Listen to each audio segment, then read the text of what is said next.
This is a proposition by the great womanist theorist Emily Towns, and so I have a lot more to say, but we'll leave it there. I wanted to talk a little bit about South Africa, but yes. Black women in America are morally bound to be justice-seeking, whole human beings, even in the face of being told, sometimes relentlessly so, that we are less than whole, we are less than human.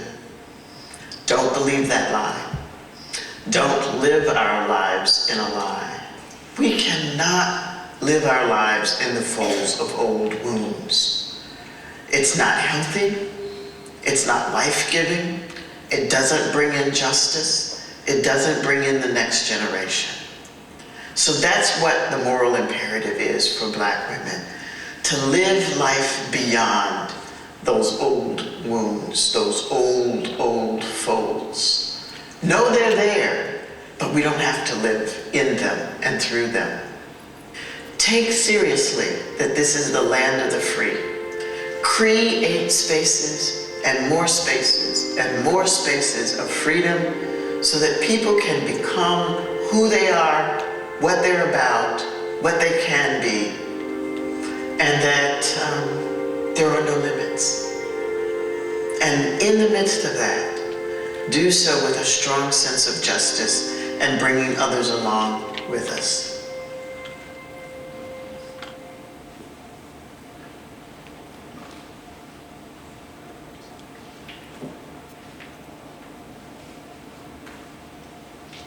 There is a long transnational dialogue between, at least in what would be referred to as the Global South, between the members of the Global South. And I want to sort of use this as the foundation for this question for Raqs Media Collective.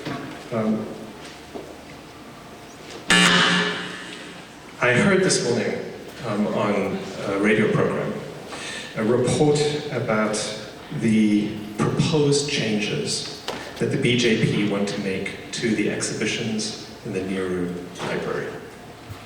And this is seen as part of the ongoing contestation of the national project of India. In a certain sense, that the unending sort of crisis in the sense of the nation state. You as a collective you're entering your third decade. In the 20+ years, you have witnessed some profound transformations in this national project. And the question I have for you is, how do you engage critically with these transformations? How do you see yourselves, in a certain sense, in the conditions of your time and your temporality? So what have been your most urgent concerns? How have these shifted and why? And what have been and are now, from your perspective, the possibilities and limitations of the spaces, conditions, and institutions of cultural production you have helped found and through which you travel? And I think specifically of how neoliberalism is being so rapidly embraced within the Indian state. And along with that, of course, comes the emergence of a certain kind of art world. The value form of art that informs the economies of cultural production. So what is the intersection between these emergent economies of cultural production, the sort of national or global economy that India is now a part of, and the neoliberal structures that are being formed out of that? And the unique perspective that you have, having worked over a long period of time in the midst of these transformations, not just within India, but also within the temporalities of other parts of the world. And can I just give you an image to maybe a metaphor to maybe ground this in, which is from geology, this notion of the non-conformity.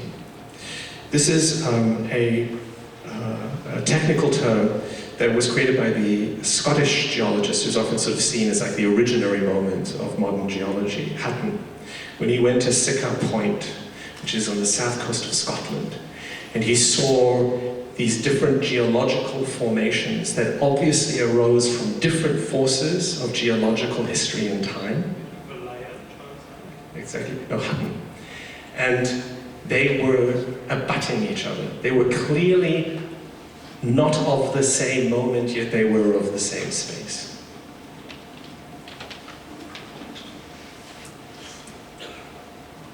Thank you, Robert. A lot to excavate, geologically and otherwise. You know, we've always been very, a kind of guiding maxim for our work is a little story in the Mahabharata where there's a puzzle. Mahabharata is one of the epic works, traditions, stories. And it's a riddle. It's a bit like the riddle that the Sphinx asks Oedipus. So there's a spirit creature, a yaksha. You will see yakshas by rivers in the exhibition, who asks an exiled warrior, what's up? What's the news? And there's a series of questions, and one of the questions is, what is the news? It's a bit like you asking me, what's the news with the BJP government, right? And so you're the yaksha, I'm the exiled warrior, dislocated by the bank of a river of a conversation. And my answer is, time cooks us all. That's the news, because that is the answer that this exiled warrior gave to the yaksha. Now, what do I mean when I say that this is my answer to your question? The fact that time cooks us all means that the categories that we use to understand our spaces and times themselves get transformed. In our 3-decade-long practice, 2-decade-long practice, entering its 3rd decade, as you said, one of the things that we've understood is the categories of art, of society, of our understanding of society, our understanding of parameters such as culture and the nation have all been cooked in these last more than 2 decades, such that we recognize their contingency, such that, to use again the geological metaphor, there was a time when the landmass of the majority of the Indian subcontinent was a part of Antarctica. And in the Indian Museum in Calcutta, there are these wonderful exhibits, because it's a museum from another time, lost in another time, would speak of the earliest forms of life in India, except that the time that they refer to was of a time when India was actually Antarctica. That gives me some hope, because there will be a time when geologically, at least, India may be a part of Guatemala. That might happen insofar as continental drift is concerned.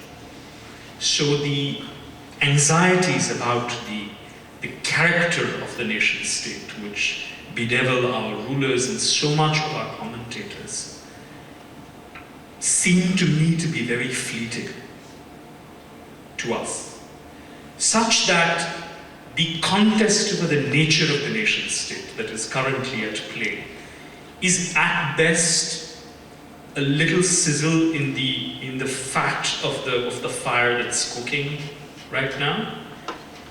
I am sure it will pass, because I'm sure that there will be no such thing as India in the future. And I look forward to that.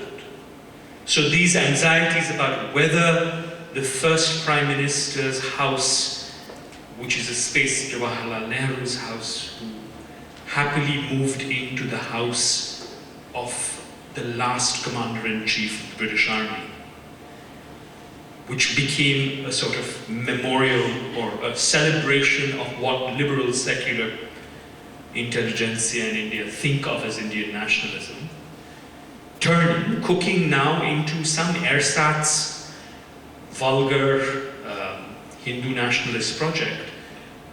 I don't think these two visions of what the nation is are that different. unlike many people. I don't think that we have a conversation. We recognize the similarities more than the differences. So when they talk about, when there's this sort of heartburn about how the BJP is destroying institutions, doesn't worry us over much, because in good time, these institutions will decay and crumble anyway.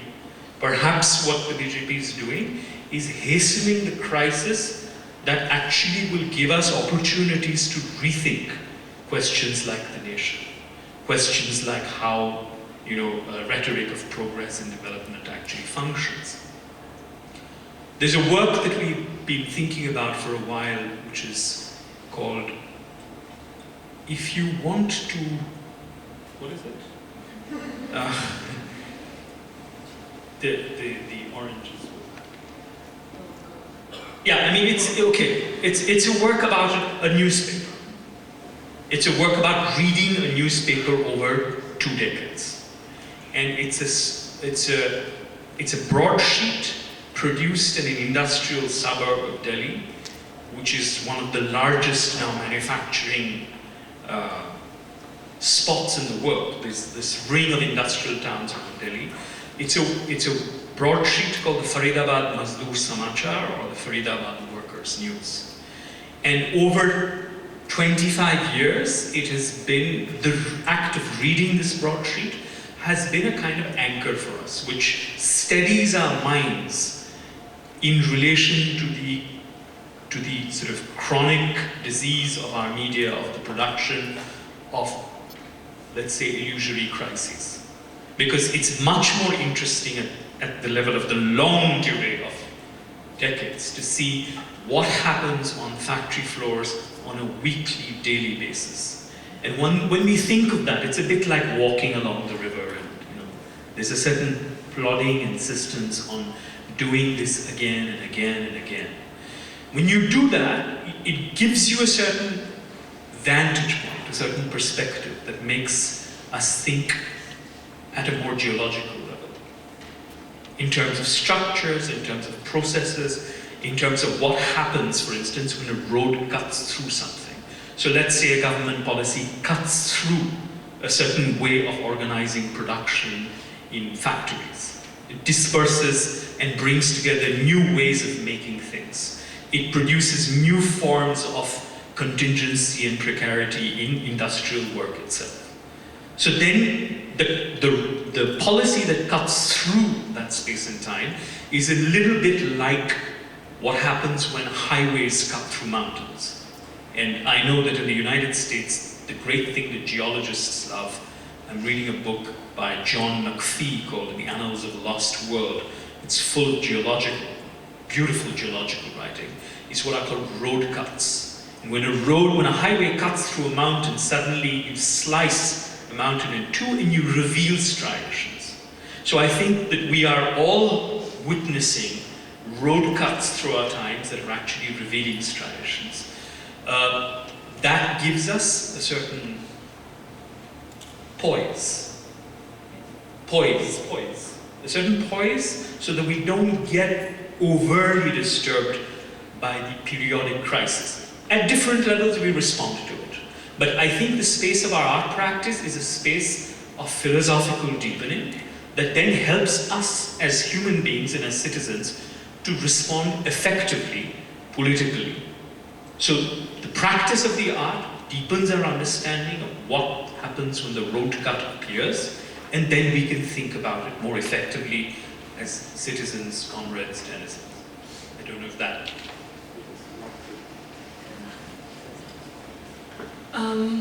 This is, I was also thinking about the question that because you had posed it to us before, and I was thinking about, so what are the modes that one takes? What Shudha has been saying has been part of the way we do think about how one looks at oscillations in time that are happening, and the relationship between event and duration, and how one reads those kind of things. But then the question came to me when I was thinking, what are the kind of modes that we try and deploy to do that? And it's impossible, I think, to really review one's practice maybe it's too early to do so in that such a deep way, but one phrase that came to mind that has, I think, is a phrase called twilight language. This is actually a mode of speaking which the weaver poet Kabir invented, or wouldn't say invented, but in the 16th century as part of the kind of the beginning of the Bhakti movement, the transformation of the relationship between how people pray and how they're allowed to pray, and and all of those things which we know in other parts of the world. So he, and I'm just going to read a little bit of an extract from an essay that we wrote, which talks about twilight language. In the world of labor, men, women, animals, and devices come together and diverge in all sorts of interesting ways. The coupling and uncoupling of gears and wings, of claws and hands, of hooves and feet, of algorithms and interfaces, of prostheses and parentheses, in these we find the stirrings of a twilight language. A language that speaks of momentary inhabitation, a tendency of the laboring body in different registers of being. Sometimes as human, sometimes as an animal, and sometimes as a machine, perhaps a robot. So here twilight is a state of in-betweenness, a ludic state, a state of the refusal of the acceptance of the division between day and night, for example, between work and recuperation, or the division of time itself.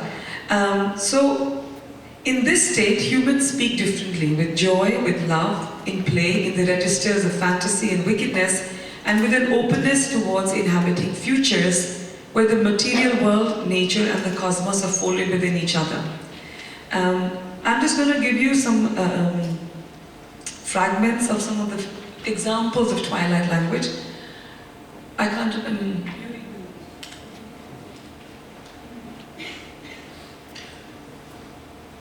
पहला पूत पिशायरे माई गुर लागो चेले की पाई. It's not even Hindi, it's like an older. But this one says, the master falls at the feet of the pupil, the son comes first, and then the mother is born. एक अचंभा सुनाऊं तुम्हें भाई, देखत सिंह चरावत गाई, जल की मशुली तरावर भी आई, देखत कुतराना लाई गिला. It's a language that's lost. Yeah, it's not a dialect that any of us actually speak anymore. Listen, brother, how strange is now. I saw the lion herding the cow. The fish climbs the tree, the cat minds the dog. तलेरे बैसा ऊपर सूला, तिस कई पेड़ लगे फल फूला. In the lake's shimmering reflection, trees turn tail with roots in the air and leaves in the ground. The trunk bears fruits and flowers, the branches are bare. घोड़ाई चरी भैंस चरावन जाई, बाहर बैल गोन घर आई. The ox runs wild, the cart laden with stuff comes home, the buffalo rides the horse and takes him around. So so you can see what kind of play that Kabir is working with. And the language, we think of this utterance, premises itself on the recognition of the equality of intelligence between those who speak and those who listen. Coming back to that idea. When Kabir is making a buffalo ride a horse, he's challenging and questioning the terms of companionship between different forms of life. And when he's speaking of pregnant bulls and barren cows, he's inverting the directions of potency and fertility. And when he is speaking of frogs that keep snakes as watchdogs, he's challenging our notions of security and danger and fear. So this was just to sort of bring into the mix of how does one even keep the sort of capacity to the capacity to see the relationship between time and life in ways that we try and do. And it was for us quite important to have references that have come down to us. We all learn Kabir dohas as children, simpler ones than this, which are much more pedagogic, which is Kal kare so aaj kar, like what you must do, what you could do tomorrow, do now. So the ones that we get to hear and learn in school are the ones that tell you to become productive, to twist them into productive tropes. But of course you discover all these other things over time. And I think these are the ways that, this is one of the, and we can go on talking about many other things, but this is one of the lodestars, I would say, of a practice like ours. Just one little thing and I'll end. By the way, if anyone wants to read Kabir, there's great translations by Robert Bly, one of your greatest American poets. But as a form of twilight language, coming back to your question, the work that we made reading that newspaper for 20 years had three elements. An archive of the newspapers, and in one of the newspapers there was a proposition: let's stop making demands now, let's just propose realities. For instance, what would happen if in the factory floors there were orange orchards? So we produced a work which had the archive of the newspapers, an orange orchard, and a strange being that actually had traveled into our consciousness from an archive of the steel industry in Pittsburgh, where we found a worker's pet toy. Yeah, we can actually show a picture of it. Something made, during work hours for perhaps himself or herself, or for a small child as a kind of toy. And it was known as the dog, the worker's dog. That's how it's found in the archive. And for us, this was a coming together of different worlds. When you said world making, this was a world of reading an industrial newspaper, a workers' newspaper in Faridabad, India, where people are constantly dealing with pressures on time, which this regime is accelerating, but not unlike the previous regime. So here is the newspapers on the wall, and that figure is the little dog that a worker, an anonymous steel worker in Pittsburgh made. And in a sense, this produces for us a different sense of thinking about and asking for a different sense of time, for giving time different meanings, for giving time differently.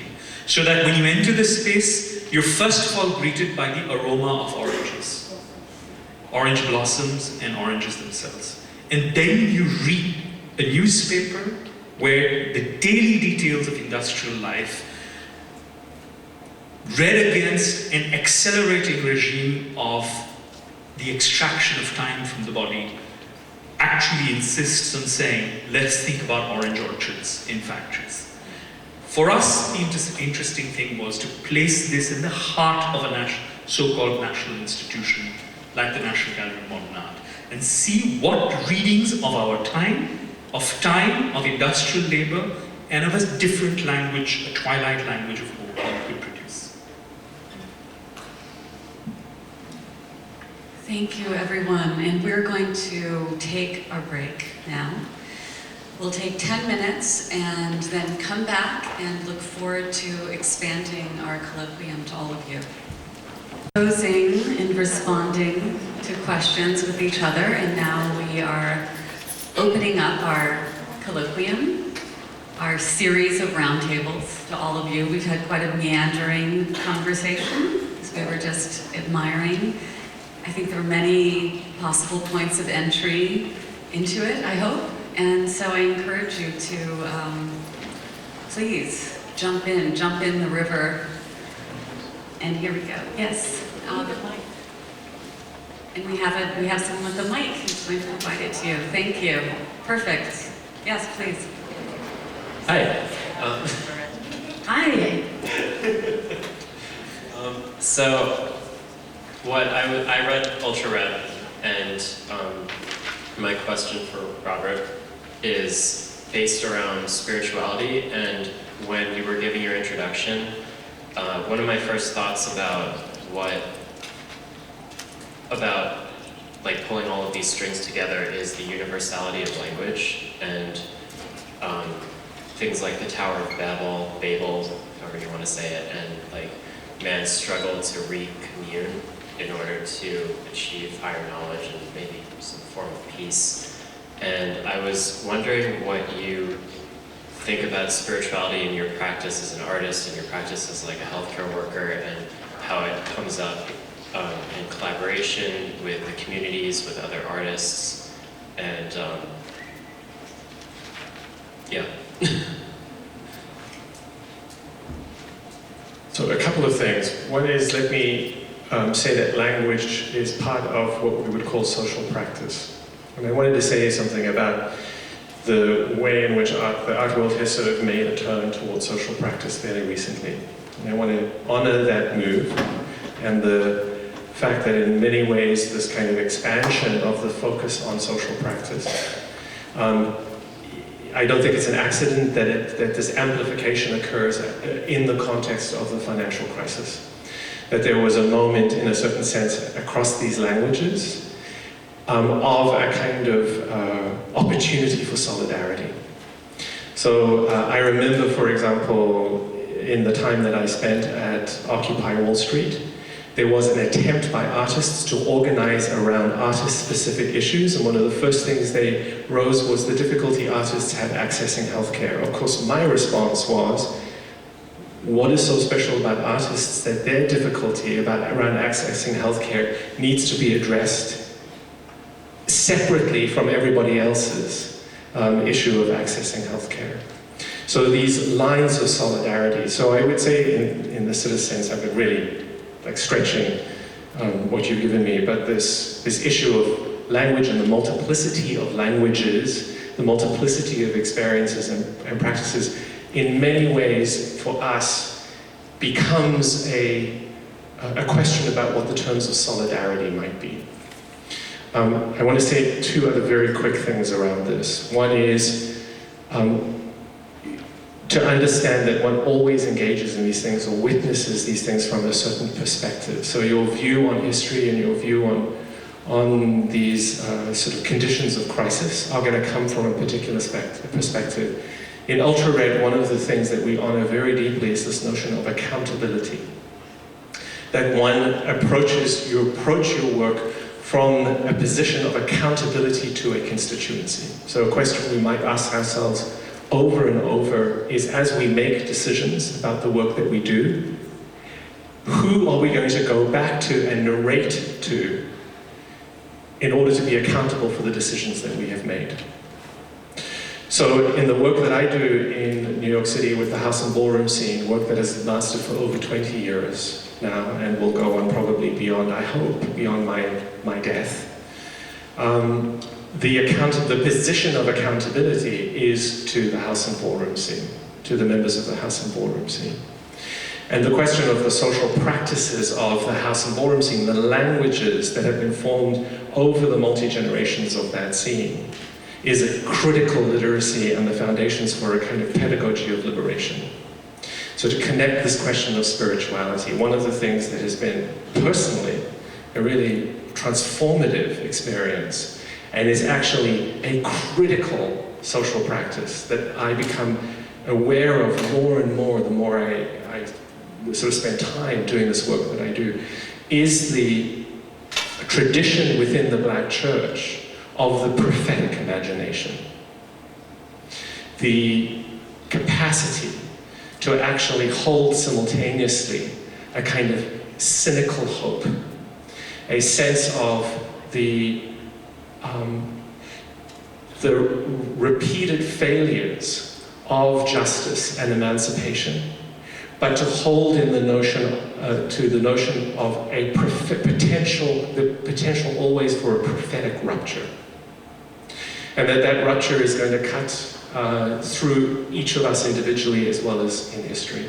So, for example, for me, as somebody who feels that I was handed as part of my birth burden the questions of racism, the questions of racial justice, this notion of the prophetic imaginary, in a certain sense, is an invitation to bring whiteness into the conditions of history.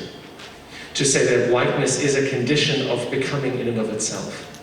And that the question of freedom is not simply a question of those who are oppressed, but the oppressor as well has a project of freedom, a project of emancipation. So this becomes, in a certain sense, the foundation of solidarity. And I do think of that, in a certain sort of sense, as a kind of historical, spiritual practice. I hope that that was clear. I mean, there's a lot I want to say, but I wanted to try and also be very condensed. Are there other questions at this moment? I think Carol's also interested in responding to that. So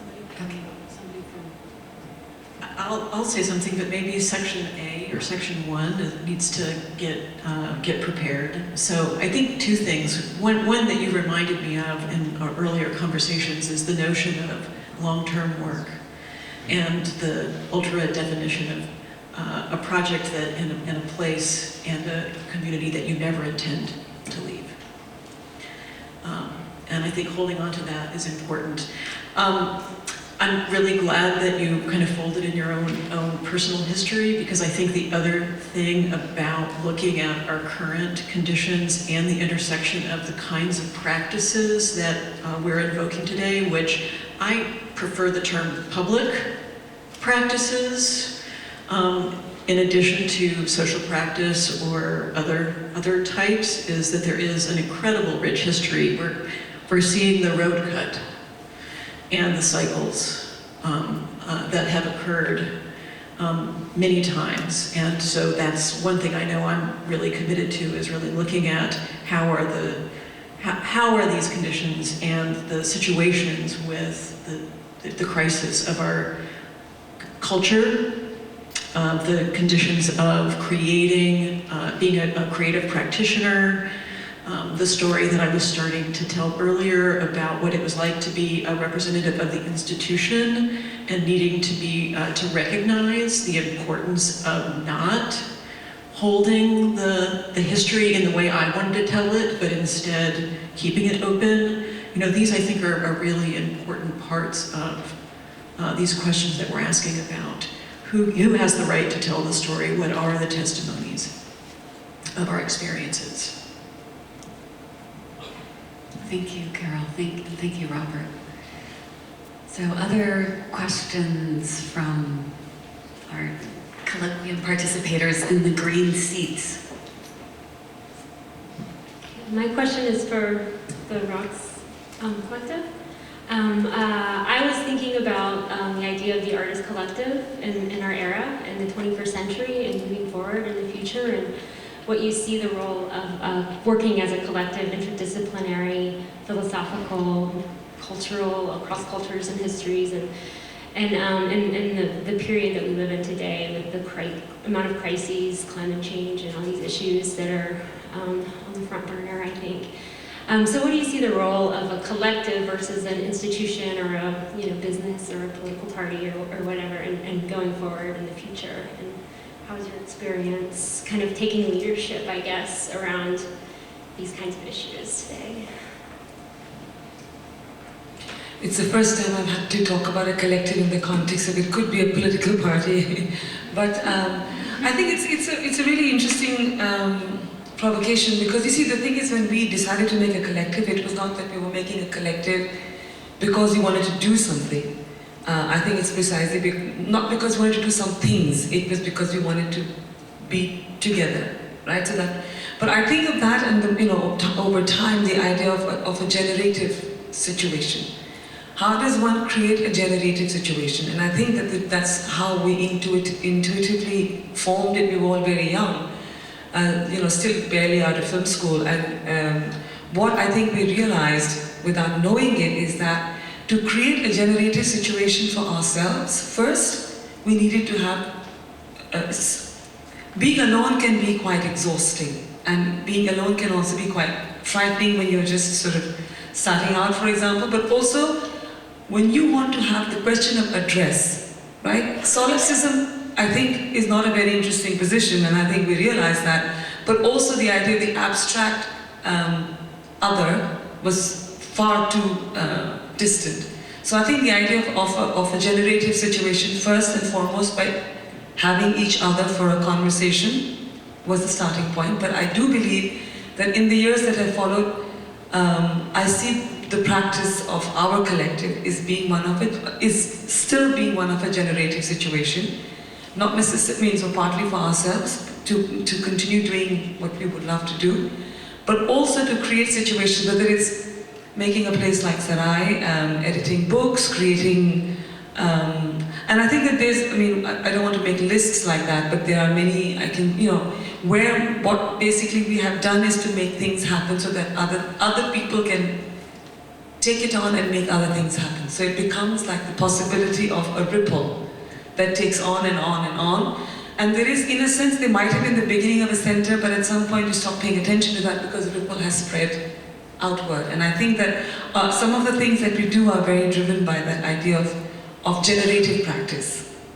As a matter of fact, we were invited by Raqs for the Venice Biennale to work on the idea of super community, which is what that sort of, and we were asked to edit a section, and some of these, so we began to think of how does one locate the idea of being in society. And I think this is partly where your question is coming from, where I did bring that bit of introduction along. I'm just going to read from the introduction, and then, if I can find it, it's just a little fragment of a question. I think I need my glasses. This is why you have a collector, first of all. Someone will pass you your glasses.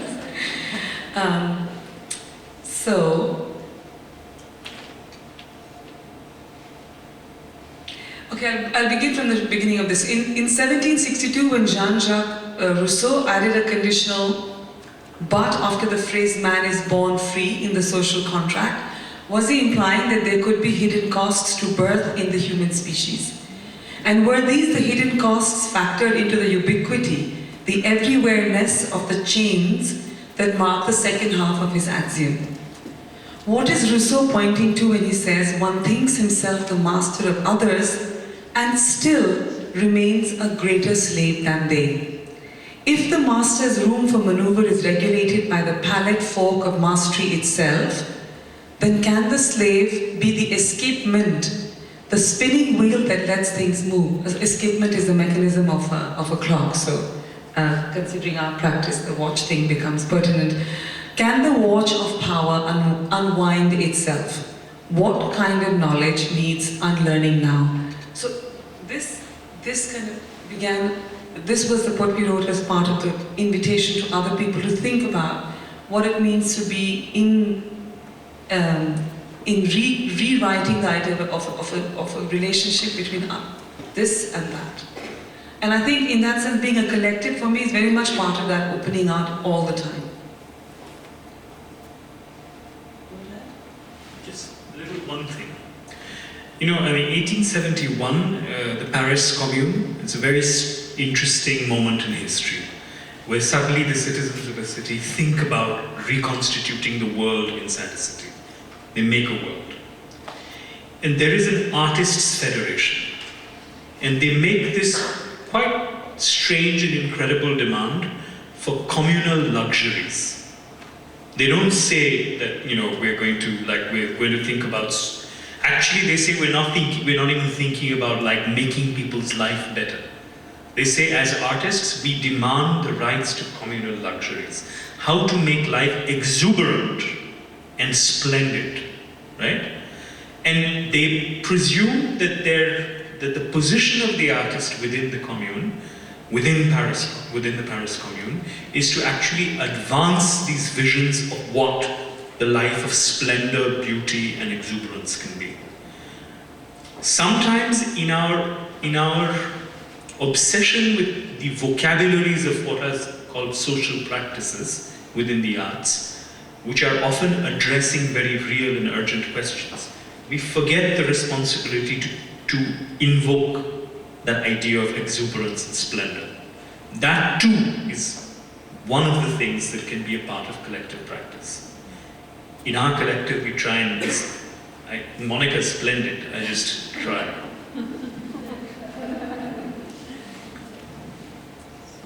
Fantastic. Other questions to be posed? Perfect, great. I also did the Ultra-red reading, and I noticed that your group is expanding to different sections all over the world, and I'm wondering how, as you expand, or now that you have expanded so much, how you keep certain that your different sort of chapters maybe keep the same vision, make sure that you're all kind of on the same page, or is that even important to the Ultraread group? So there are now 12 members of Ultraread, and based in Los Angeles, New York, London, the